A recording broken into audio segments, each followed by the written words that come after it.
keeping your eyes and ears open for those opportunities are so important. Welcome to the Health Science Coach Podcast. My name is Drew Garner, and I'm a health science and physical education teacher. This is a podcast to help students, parents, and recent graduates learn about pathways into healthcare and sports medicine careers. These industry professionals lay out how their experiences have helped them get to where they are now. If you enjoy this content, please subscribe to the channel or download through your podcast player. Thanks again for spending some time with us today. Now let's dig in. So some of the trainings that you've talked about with therapy modalities, can you talk a little bit more about what those are as far as abbreviations, or what the specific types of training modalities that you're trained in are geared towards?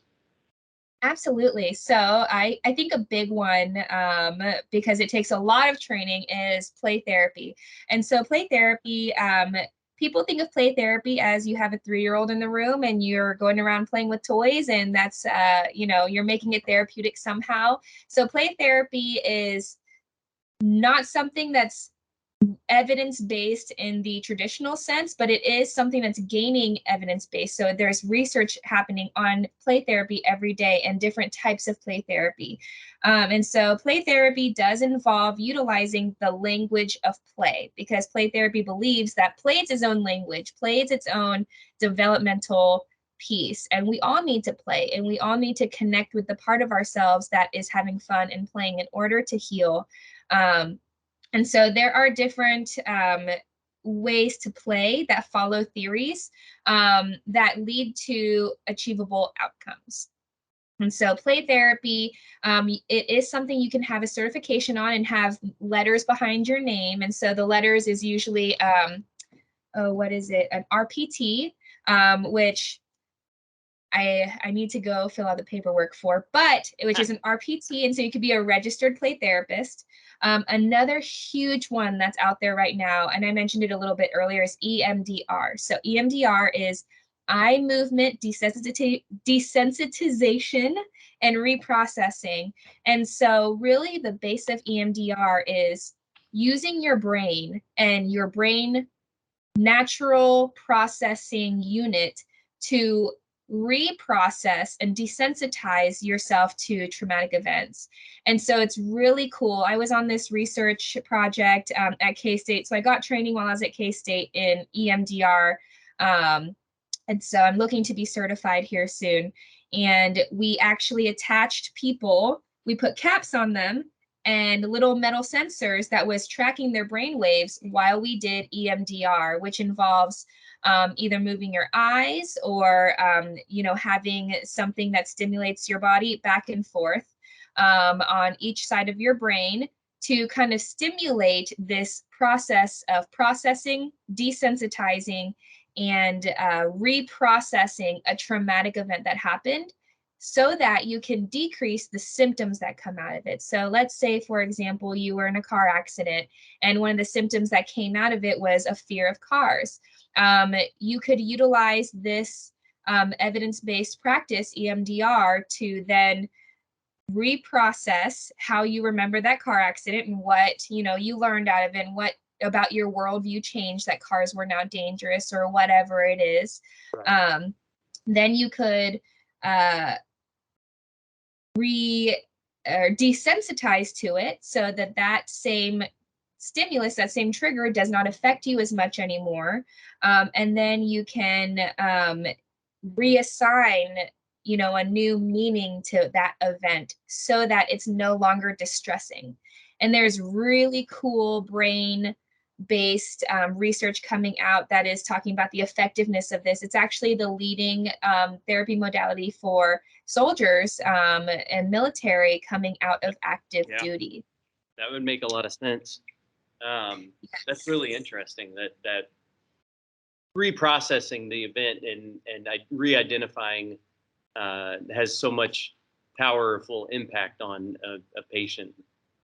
Absolutely. And, the base behind a lot of these therapeutic modalities is that when we experience things that happen around us, we attach a meaning to it.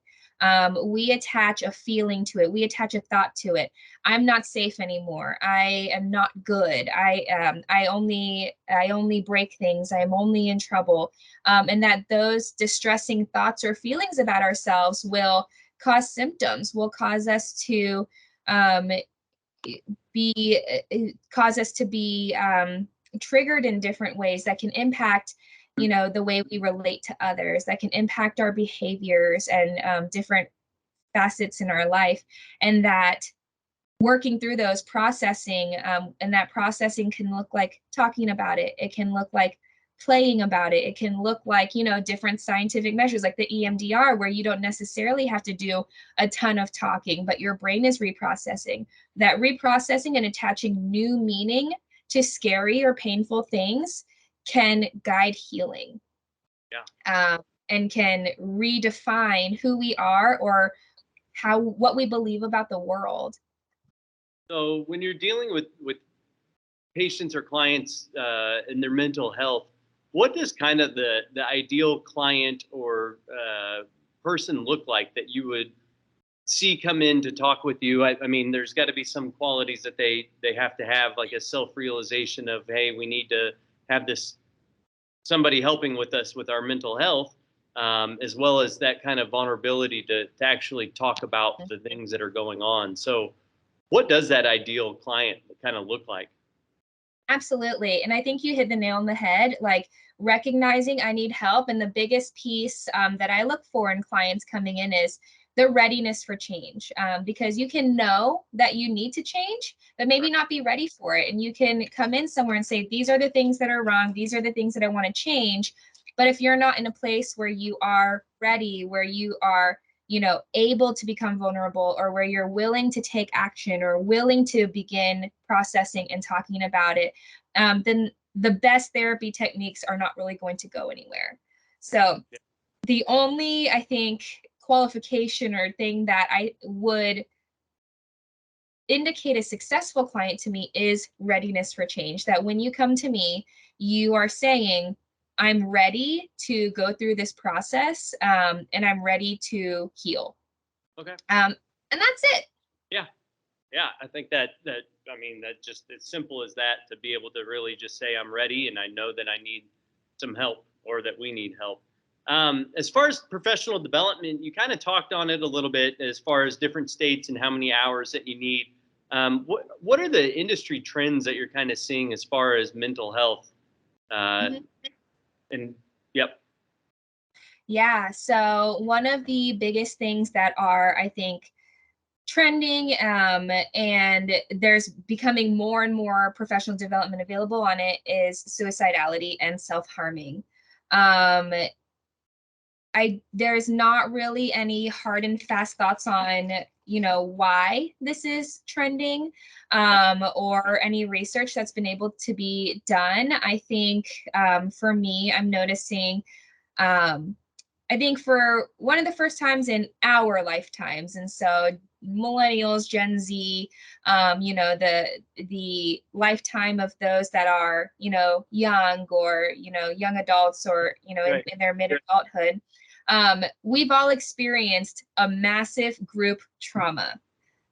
Yes, I'm talking COVID. Yes, I'm talking, you know, more social media, more online bullying. We are experiencing these large scale trauma, and we're experiencing them together. We were all just stuck in our houses for over a year when COVID hit, and we weren't at school. We weren't, you know, connecting with others. We weren't learning how to function within our friend groups, to function within the group dynamics, and to really take care of ourselves in our regular worlds that are full of stress and that are not just us in our houses. And so one of the big topics that we have been reviewing as a field is suicidality, self-harming, and then also just the experience of grief. A lot of people think grief means I lost somebody, somebody has died. But grief is much bigger than that. Grief is just an experience of loss, period. And I think of the losses that we've experienced, like the loss of freedom when we were in COVID and we were, restricted to being in our homes and couldn't go to school. The loss of that social experience of going to school, which is so important. I think especially when you are school age, that you are with others, you are within that more normative dynamic. Many of us lost people. People were lost through the COVID pandemic. Many of us lost, the experience of having a normal daily life. Being able to go to a restaurant was, iffy there for several months, or just to be able to go to work and not be via Zoom, to go to meetings and see other people, or just to hang out with your friends at a mall, go to a movie. There was a lot lost through COVID, and that we continue to experience this loss. And so that's also been a really big topic within the field, is how to define grief, how to define loss. And then once we are able to more further, expand the definition of it, now what can we do about it? Not just on an individual level, but as a system. Yeah, I think that makes a lot of sense. And, the loss and grief and dealing with that, the mental pressures of that, and especially for school age kids, something I talk about in health class is, as you get older, the experiences that you've had, you were able to grow on top of those. And kids in high school have talked about, family members that have passed or friends that have passed. And I wasn't 25 until I had to deal with that. So I had 25 years of experience until somebody that was close to me passed. And dealing with that at the younger ages is really traumatic and hard for them to kind of put those pieces together and know how to feel and respond to that. Yeah, and I think in this, I think about this past school year, and I think specifically, because I am serving in Wyandot County and I am here, just off of state and 78th, and I have clinicians that go into the schools and staff that go into the schools. Just thinking about that experience that we've had of loss just in this past year. I don't know that I've ever heard of or ever experienced a year where so many students experienced losing so many of their classmates or their peers, or, just same age others. And that's huge and that's painful. And whether they were your best friend or whether you just, found out about it in the news, this is your home and your community, your school, and it's scary. Yeah. And so I really feel for young people today, because they are experiencing, I think, they're experiencing a lot of challenges that I don't necessarily remember having to face when I was younger. And so, yeah. Yeah. So we're going to kind of switch gears a little bit and talk a little bit about advice you would have for younger people in high school, talking about getting into a mental health career or a therapy type career. As far as a high school student getting into that type of career, what advice would you have for them, maybe as far as job shadowing or talking to therapists, that kind of stuff? Absolutely. So at a high school level, I would say start identifying those others that are around you. Maybe they're a teacher, maybe they're, somebody in a sport or a club that somebody that your parents know, that may have any form of involvement in, whatever career you're going towards, but in mental health, and start asking questions. Start asking, what are the hardest parts of this job for you? What are the best parts of this job for you?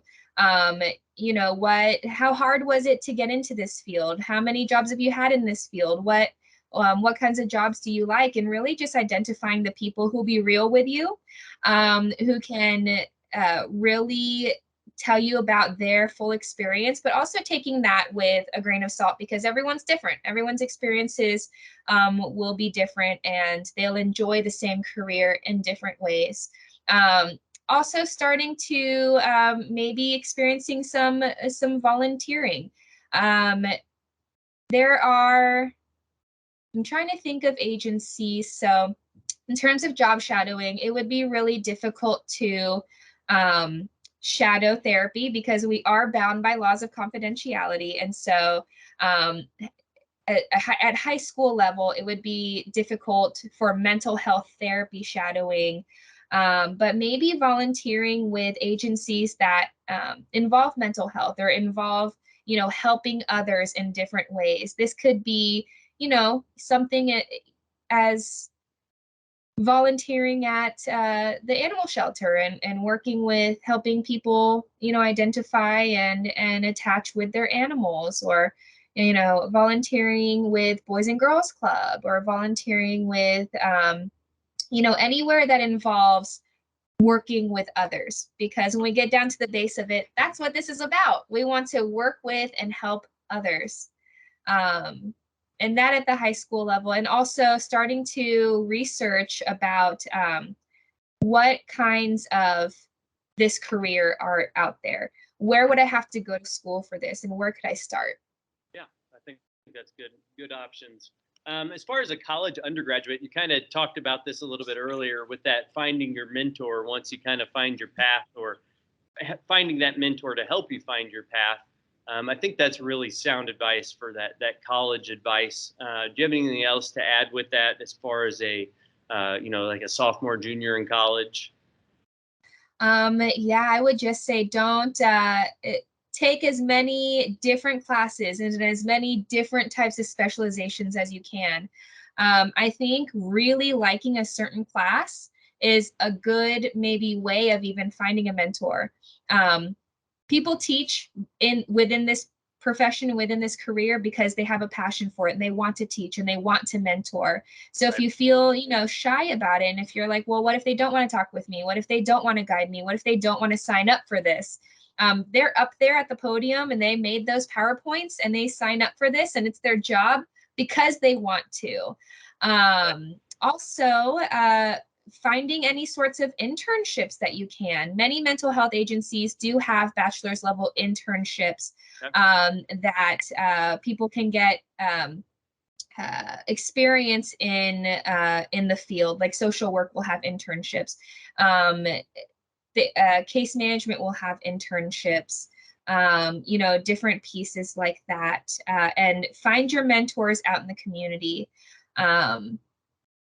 It can even be something like you hear someone on a podcast like today. If anybody was interested in talking about this career, talking more what this is, I would be open to talking with anyone. So just identifying, if there's someone out there and they're talking about it and they seem really interested about it, they do want to talk with you and they do want to help. That's awesome. Yeah, I think that fits in really well. Now, as far as someone that, maybe 6 months away from graduating college, it could be their undergraduate or their master's. They're getting ready to look for their first job in mental health. What advice would you have for them as far as, searching out that job or like honing in on some skills? Yes, choose your internships wisely. Many of our mental health professions will have required internships within a facet of mental health. Choose them wisely. Really think about, what kind of work do I ultimately want to be doing? Not just what's available, what I've heard is easy, but, this sounds really hard, but also it sounds like something that I want to start learning and start growing in. We have had a lot of interns actually that have interned here or at Wyandot Center, our adult side, that have done the work, that have experienced it, that have been able to know what it's like to be at this specific agency, that have chosen to then be employed here. And we love employing our interns. Right. And it's also a great way of finding more mentors or more information about, what you want to do. So while there are going to be hundreds of internship options, I think really going for the one that speaks to you, or really listening to your teacher that, hey, I think this might be a good experience for you. It sounds hard, or, it's kind of far away, or, you would have to do a lot of crisis work, or, there's a lot of paperwork involved. Just following your gut and just jumping for whatever sounds interesting, honestly. Right. Yeah, I like that. And then let's look at somebody that's been on the job for 6 months. They've learned all the policies and procedures. They've started working with their own patients. They've started that building their clientele load. What advice would you have for them to focus on or look at trying to keep a positive mindset, that kind of stuff? Absolutely. So utilize your supervision. So when you first go into the field, usually at your job place, you will have a supervisor who may or may not have your same license. Like I'm a marriage and family therapist, but I supervise a team that includes social workers, professional counselors. I've had a psychology licensure before. So you will have supervision at your workplace. I also encourage you to go find yourself an outside supervisor, somebody who shares your licensure, who knows your theories, who knows your ethical code, and really, and it's almost like a mentor, Right. someone you can lean on, that you can share your struggles with, that you can share, the best parts of the job with, that you can share your insecurities. I know I've had a supervisor and I've talked with her about, what if I'm not good at this? What if this isn't for me? What if I only think I'm helping, but I'm not? And it was the most crucial part for me, and I think for many therapists that are in this field, that you find what's called a clinical supervisor. Someone who will guide you towards becoming, your advanced licensure, what we call a clinical licensure, to find your supervisor and utilize them. In this field, this is something I learned all through grad school, and something that you learn really quick. You cannot practice in isolation. You can't help people and then not have help yourself. And so my biggest advice to those that are actively going into the field and you're starting to, kind of get your feet wet and spreading your wings, is to find your people that you feel you can be completely honest with, that you can share your fears about the profession, that you can share your insecurities, that you can share your joys. Identify those people and use them often, and as you need. Right. As far as your career goals, now you've been in this industry for 10 years. Where do you kind of see yourself 10 years from now? Absolutely. So I've thought about this a lot as I've just moved into kind of management. So I've always had a dream of going back and getting a PhD and getting a doctoral degree so that I can actually do some research. So kind of my grand plan was go into the field. And I think that when you're in school, and I think this is important to remember too, when you are studying therapy in school, you're studying like in a perfect world. Should everybody act this way and look this way, then these things will work. But when you go out, depending on where you're at, like Wyandot County is going to be a completely different experience than Johnson County or Jackson County, or Kansas is going to be a different experience than Florida. So I really want to go out and gather as much information and experience as I can out in the community, and then go back to school and be able to research and to be able to and I haven't figured this part yet out, whether it's, what kind of trainings need to be out there to help heal or change communities or school systems or, governmental systems. I've always had this dream that one day maybe I would make a whole new therapy modality and I would have a theory that's named after me someday.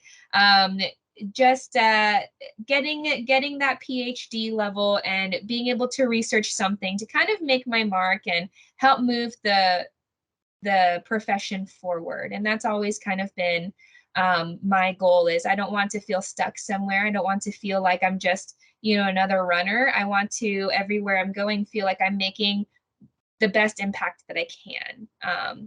And so that's kind of my goal. I like that. I think that's pretty cool. So yeah, we'll have to talk again once you have that PhD and are working in doing your research. As far as book recommendations for high school or college students, do you have anything that may be interesting for them to read if they're thinking about a career in mental health? Yes. So I have a couple of books that I think are really interesting that are kind of my go-tos.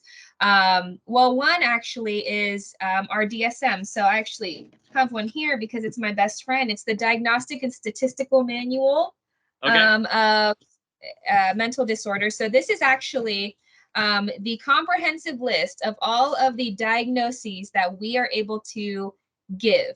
And so what I think is interesting about this, and I probably wouldn't recommend buying it because it's extremely expensive, but if you can find it at a library or like find it somewhere, or you have a mentor that has one, just going through and reading about what kind of experiences and diagnoses are out there, I think was really fascinating for me to be curious about the scientific part of this career, the part that's beyond sitting in a room and talking.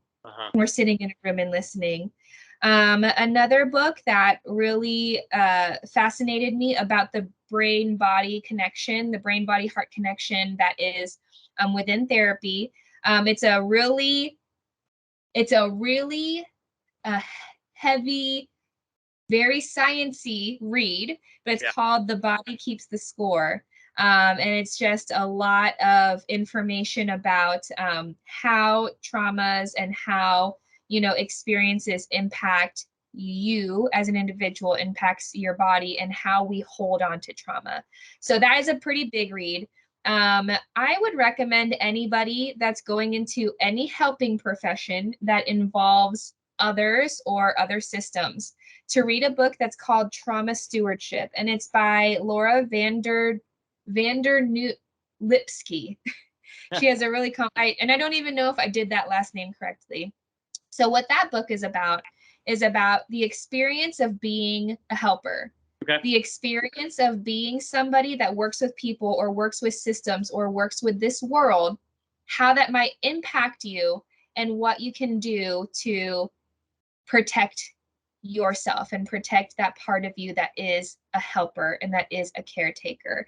That book is one that one of my mentors made me read. I did not choose to read it at first. She made me read it. And it really changed how I function within the profession, because something that you learn really quick when you become a therapist or a helper in any sort of way is it will impact you. Mm-hmm. You will change.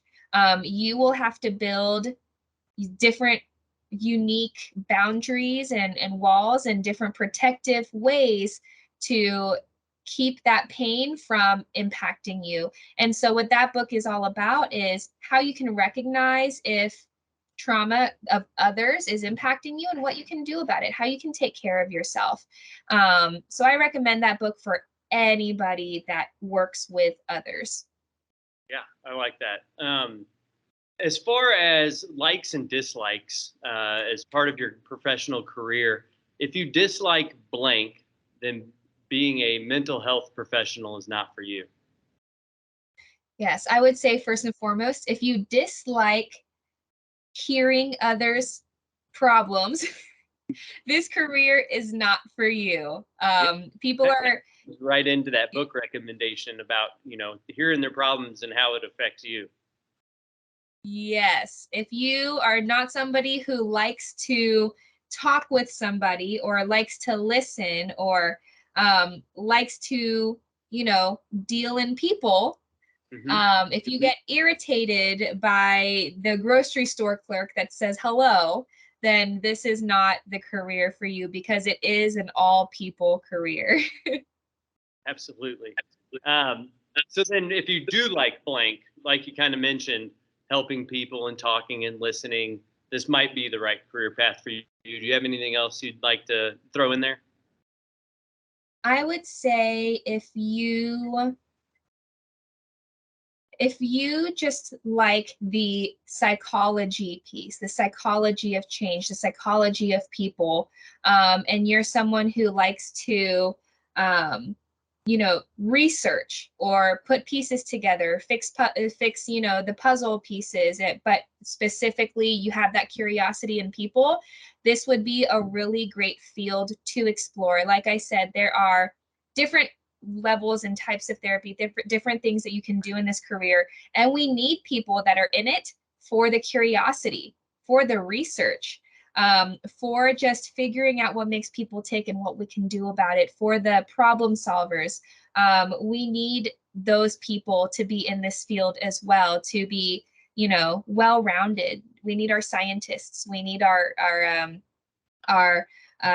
we need our experts in the field. Right. So if you are someone whose, long-term goal might be psychology research or relationship research, community research, this career may be one that helps enhance that for you. Yeah. Do you have a mantra or quote that you kind of live your life through and explain how it's relative to you personally? Wow, that is a tough question. So I think there are a couple ways that I could go with this. One, I think as a therapist, because, one really important thing I do think I want to address that's probably the bigger mantra in this. It's not a quote, but it's just an idea of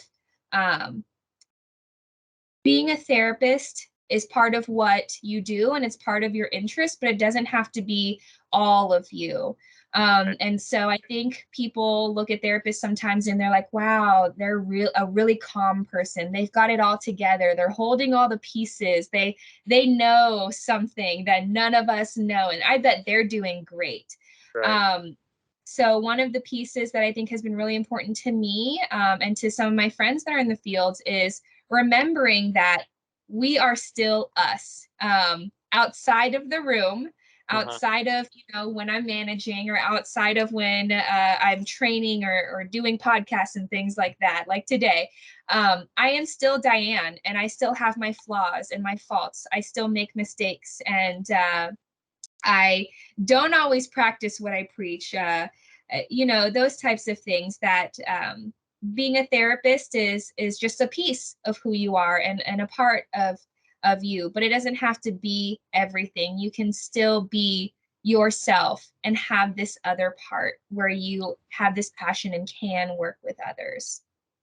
Yeah. So if you just feel like you're like, I'm not Zen, I'm not mindful, I don't do everything right, I don't always make good choices, that's not what it means to be a therapist. The base qualification to be a therapist is to be a human, and to accept that you are a human. Yeah, I mean, in theory, that's all a good, big, positive, thought of how to just, work with other people and how to treat them as other humans too. So that's pretty interesting. If someone's interested in getting hold of you, finding out more about mental health and maybe in Wyandot County or just in general, do you have any social media channels or websites that they could check out? I am not that technologically cool, so I personally do not, but I am open just to anybody who is interested in speaking further and speaking about this career, who might need, a mentor, a starter mentor to kind of help, with what path they might take, what classes would be good, what their passions may be. I am open just to, an email or a phone call or, just a one-on-one outreach. I am, like I said, there are people, and when you're in this role, and if what you do is to spread the word about therapy and being a therapist and doing the training, you want people to come to you because you want, you want people to come into this field, people who are passionate and well-meaning and who want to do the work. Okay, that's awesome. Well, thank you so much for spending this time with us and really going in depth and talking to us about mental health in your career and education. We really appreciate your time. Absolutely. Thank you for having me. If you've made it this far into the episode, I want to thank you again for watching. Please subscribe, share, and comment below with any questions or comments you may have.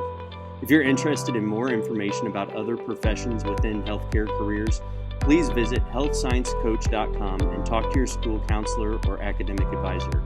As always, stay happy, healthy, and live life with passion.